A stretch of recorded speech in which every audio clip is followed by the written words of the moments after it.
सबसे बड़ी राइवलरी में तीसरा मुकाबला यानी कि तीसरा टेस्ट मैच शनिवार से शुरू होने जा रहा है। यह मैं बात कर रहा हूं भारत और ऑस्ट्रेलिया के बीच शनिवार से खेले जाने वाले तीसरे क्रिकेट टेस्ट मैच की। इस मुकाबले में किस टीम का पलड़ा रहेगा भारी और कौन सी टीम मार सकती है बाजी, इसी पर आपसे चर्चा करूंगा। साथ ही आपको बताऊंगा कि भारत के लिए जीत का मंत्र क्या होगा, प्लेइंग 11 में क्या चेंजेस हो सकते हैं, इस पर भी चर्चा होगी। नमस्कार, आप देख रहे हैं न्यूज बाइस्कोप और मैं हूं राकेश रंजन। भारत और ऑस्ट्रेलिया के बीच गाबा में तीसरा क्रिकेट टेस्ट मैच वर्तमान सीरीज का शनिवार से खेला जाने वाला है और इसके लिए दोनों टीमों ने कमर कस ली है। जहां तक गाबा की बात है, भारत की यादें जो 2021 में यहां जब गाबा में टीम इंडिया आई थी तो वो यादें बहुत सुखद यादें हैं, क्योंकि तब गाबा में उन्होंने कंगारुओं का घमंड तोड़ा था। तो क्या वही कहानी दोहराई जाएगी, या जो आंकड़े कहते हैं कि जो गाबा ब्रिस्बेन में 7 टेस्ट मैच खेले गए हैं जिसमें एक जीत भारत को मिली है 2021 में और इसके अलावा 5 टेस्ट मैच ऑस्ट्रेलिया ने जीते हैं और एक टेस्ट यहां पर ड्रॉ हुआ है। मतलब कि गाबा में अगर आप ओवरऑल रिकॉर्ड देखें तो ऑस्ट्रेलिया का पलड़ा भारी दिखता है। और क्यों है यहां पर ऐसा? क्योंकि यहां जो पिचेस हैं वो तेज गेंदबाजों को मदद करती है।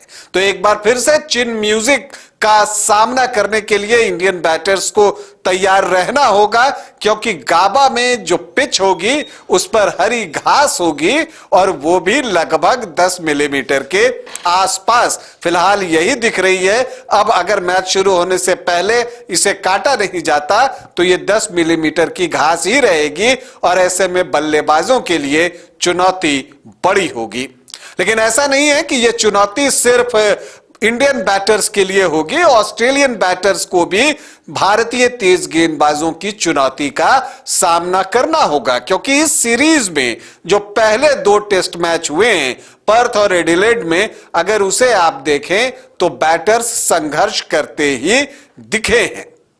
भारत के लिए अगर जीत का मंत्र है तो वो ये है कि जो ट्रेविस हेड हैं, जो कि भारत के लिए हेडेक बने हुए हैं, जो इस सीरीज में अब तक 2 टेस्ट मैचों में सबसे ज्यादा रन बना चुके हैं, 240 रन, और जिसमें कि 140 रन का एक शतकीय पारी भी शामिल है जो कि उन्होंने एडिलेड में खेली थी, और स्ट्राइक रेट 90 से ज्यादा का है, तो उनका विकेट जल्द से जल्द लिया जाए। अगर हम भारतीय जीत की जब हम बात करते हैं तो भारत के अन्य बैटर्स का प्रदर्शन भी महत्वपूर्ण दिखता है। लेकिन यहां पर ऑस्ट्रेलिया के लिए भी समस्या है, क्योंकि अगर आप इस सीरीज में बल्लेबाजों के बल्ले से जो रन निकले हैं उसके अनुसार अगर लिस्ट बनाए तो पहली पोजीशन पर तो ट्रेविस हेड दिखेंगे, लेकिन उसके बाद जो 5 पोजीशन है उस पर भारतीय बैटर्स ने जो है अपनी जगह बनाकर रखी है। इस सीरीज में भारत के लिए अब तक सबसे ज्यादा रन यशस्वी जायसवाल ने बनाए हैं, 185 रन, तो नीतीश रेड्डी ने भी 163 रनों का योगदान दिया है और उसके बाद केएल राहुल का नाम आता है जिन्होंने 147 रन बनाए हैं। विराट कोहली ने एक शतक के साथ 123 रन बनाए हैं। तो आप देखते हैं कि यहां केवल आपको भारतीय बैटर्स दिखेंगे। ट्रेविस हेड के बाद जो ऑस्ट्रेलिया के सबसे सफल बैटर हैं वो हैं कैरी, जो कि उनके विकेटकीपर बैटर हैं, वो दूसरे नंबर पर हैं एलेक्स कैरी, जिन्होंने कि 2 मैचों की 3 पारियों में 72 रन बनाए हैं। हालांकि पिछले मैच में लाबुशेन भी फॉर्म में वापसी करते दिखे और वो ऑस्ट्रेलियन बैटर में तीसरी पोजीशन पर हैं, 69 रन उन्होंने बनाए हैं। तो यहां पर एक चीज जो मैं आपको बताना चाह रहा हूं कि दोनों तरफ के बैटर्स जो हैं वो अपने फॉर्म के लिए जूझ रहे हैं और दोनों को जो क्वालिटी फास्ट बॉलिंग खेलनी पड़ रही है वहां पर जो है वो परेशान होते हुए दिख रहे हैं या विकेट गंवाते हुए दिख रहे हैं। भारतीय जीत के लिए अगर दूसरे मंत्र की बात करें तो देखिए जो ओपनिंग पार्टनरशिप है वो बहुत महत्वपूर्ण है, क्योंकि यहां कोकाबुरा बॉल से मैच होता है। अगर आपने 30-35 ओवर निकाल लिए तो उसके बाद बल्लेबाजी आसान हो जाती है। तो भारतीय टीम के सामने जो चुनौती है वो ये है कि आप 30-35 ओवर तक कम से कम विकेट गंवाएं, और अगर ऐसा आप कर पाते हैं तब फिर आप एक बड़ा स्कोर खड़ा कर सकते हैं। तो यहां पर ओपनिंग पार्टनरशिप जो है वो भारत के लिए बेहद महत्वपूर्ण है। दूसरी तरफ भारतीय टीम को यह कोशिश करनी है कि जो पहले 30 से 35 ओवर होते हैं उसमें भारतीय गेंदबाज जो हैं वो ऑस्ट्रेलिया के ज्यादा से ज्यादा विकेट निकालें ताकि वो बड़ा स्कोर खड़ा नहीं कर सके। इसके अलावा देखिए कप्तान रोहित शर्मा का जो फॉर्म है वो एक कंसर्न है। पिछली 12 पारियों से रोहित शर्मा शतक नहीं लगा सके हैं। अगर इनमें आप उनकी बेस्ट पारी कहें तो न्यूजीलैंड के खिलाफ बेंगलुरु में जो उन्होंने अर्धशतक जमाया था वही उनकी बेस्ट पारी है। तो कप्तान के फॉर्म में वापसी के लिए सभी इंतजार कर रहे हैं, और गाबा में अगर वो वापसी करें तो इससे बेहतर कुछ नहीं हो सकता। हालांकि यह काम आसान नहीं होगा क्योंकि गाबा में तेज गेंदबाजों के लिए पूरी मदद होगी। अब देखिए अगर कप्तान के बल्ले से रन निकलता है ना तो आपकी कप्तानी भी बेहतर होती है, और जब कप्तान के बल्ले से रन नहीं निकल रहा होता तो उसका असर कप्तानी पर भी पड़ता है। और ये हमने पिछले टेस्ट में भी देखा, रोहित शर्मा से कुछ गलतियां एज ए कैप्टन भी हुई क्योंकि उनके बल्ले से रन नहीं आ रहा है। तो कहें वो कुछ भी, लेकिन मन में तो ये बातें चलती हैं। इसके अलावा जब बड़ा ओकेजन है तो आप बड़े खिलाड़ी विराट कोहली से बेहतर प्रदर्शन की उम्मीद करेंगे कि वो गाबा में जो है वो सामने आए और एक सैकड़ा वो यहां पर जमाए। देखिए हालांकि पर्थ में जो टेस्ट हुआ था उसकी दूसरी पारी में विराट ने सेंचुरी लगाई थी, लेकिन अगर उस मैच के हीरो की आप बात करें तो यशस्वी जायसवाल दिखते हैं। उम्मीद यह है कि विराट कोहली जो एक सीनियर बैटर की भूमिका होती है टीम में उसका निर्वहन बखूबी करेंगे। तो भारतीय जीत का जो मंत्र है उसमें विराट कोहली का प्रदर्शन जो है वो बेहद महत्वपूर्ण है। इसके अलावा जो एक चीज आप इस सीरीज में देखेंगे जो भारत और ऑस्ट्रेलिया की टीम में डिफरेंस दिख रहा है वो ये दिख रहा है कि भारत के लिए बुमराह शानदार फॉर्म में है। इस सीरीज में अब तक सबसे ज्यादा 12 विकेट उन्होंने ही लिए हैं। भारत के लिए दूसरे नंबर पर सिराज हैं जिन्होंने 2 टेस्ट में 9 विकेट लिए हैं। अगर आप ऑस्ट्रेलिया की बात करें तो मिचेल स्टार्क उनके सबसे सफल गेंदबाज हैं जिन्होंने 11 विकेट लिए हैं। कमिंस जो उनके कप्तान हैं उन्होंने 10 विकेट लिए हैं। तो यहां तक तो दोनों तेज गेंदबाज की अगर आप बात कीजिए, भारत के 2 तेज गेंदबाज बुमराह और सिराज, और ऑस्ट्रेलिया के 2 तेज गेंदबाज कमिंस और मिचेल स्टार्क, तो मुकाबला ऑलमोस्ट बराबरी का दिखता है। लेकिन फर्क कहां आ रहा है? तीसरे तेज गेंदबाज की भूमिका में।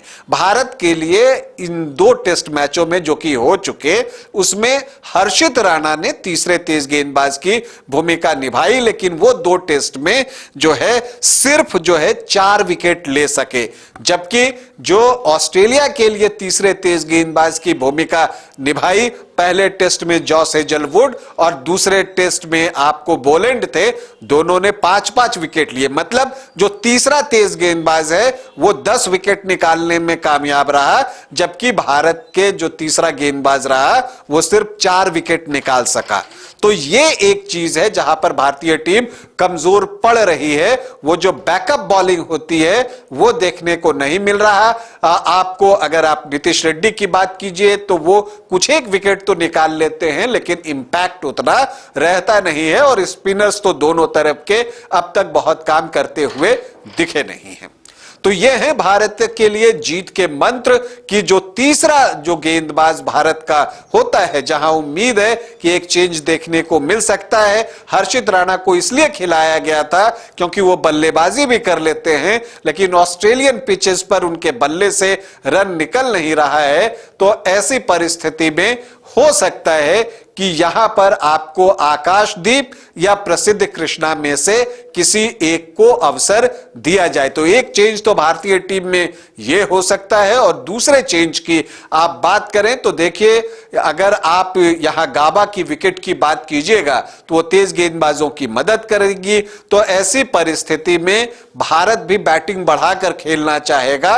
तो यह हो सकता है कि रविचंद्रन अश्विन की जगह जो है आपको वाशिंगटन सुंदर दिखे, या आपको रविंद्र जडेजा भी दिख सकते हैं, लेकिन ज्यादा संभावना वाशिंगटन सुंदर के टीम में आने की है। तो ये दो चेंजेस जो है भारतीय टीम में दिख रहे हैं। ऑस्ट्रेलियाई टीम में एक चेंज है, वहां पर बोलैंड की जगह हेजलवुड, जो कि आप पूरी तरह से फिट हो गए हैं, वो टीम में प्लेइंग 11 में शामिल कर लिए गए हैं। तो वो खेलेंगे ये मुकाबला, और ये भारत के लिए कोई बहुत अच्छी खबर है नहीं। तो दोनों ही टीमें आप देखिए तो आपको एक जैसे ही दिखते हैं। यह बात सही है कि दूसरा टेस्ट मैच भारत हारा है तो थोड़ा मनोबल जरूर गिरा है, लेकिन अगर आप देखिए तो परेशानी दोनों की एक सी है। मतलब दोनों के बल्लेबाज जो है वो चल नहीं पा रहे, खास करके जो बड़े बैटर्स हैं उनके बल्ले से रन नहीं निकल रहा। आप वहां पर स्मिथ की बात कर लीजिए, लाबुशेन ने हालांकि एक पारी खेली है, लेकिन उस तरह से उनके बल्ले से भी रन नहीं निकल रहा है। तो भारत की तरफ से रोहित और विराट के बल्ले से लोग बड़ा स्कोर देखना चाहेंगे। तो ये चीज की परेशानी जो है वो दोनों तरफ से है। इसके अलावा गेंदबाजों में भी ऑलमोस्ट बराबरी दिखती है। फर्क जो है वो तीसरा तेज गेंदबाज डाल रहा है, जो भारत के तरफ से उतनी विकेट नहीं निकाल पा रहा, लेकिन ऑस्ट्रेलिया की तरफ से जो उनका तीसरा तेज गेंदबाज है वो विकेट निकालने में कामयाब हो रहा है। तो इसलिए स्लाइट एज जो है यहां ऑस्ट्रेलिया को दिखती है। लेकिन अगर भारत प्रसिद्ध कृष्णा या आकाशदीप के साथ जाता है और अगर वो अच्छी गेंदबाजी कर लेते हैं तो फिर मुकाबला बराबरी का हो जाएगा। देखिए, टॉस जीतकर यहां पर कोई भी टीम चाहेगी कि वो फील्डिंग करे, क्योंकि जिस मौसम के बारे में जो सूचना आ रही है कि ओवरकास्ट रहेगा, तो ये तेज गेंदबाजों के लिए और मददगार होने जा रहा है। ह्यूमिड भी रहना है, स्विंग गेंदबाजों को भी मदद मिलेगी।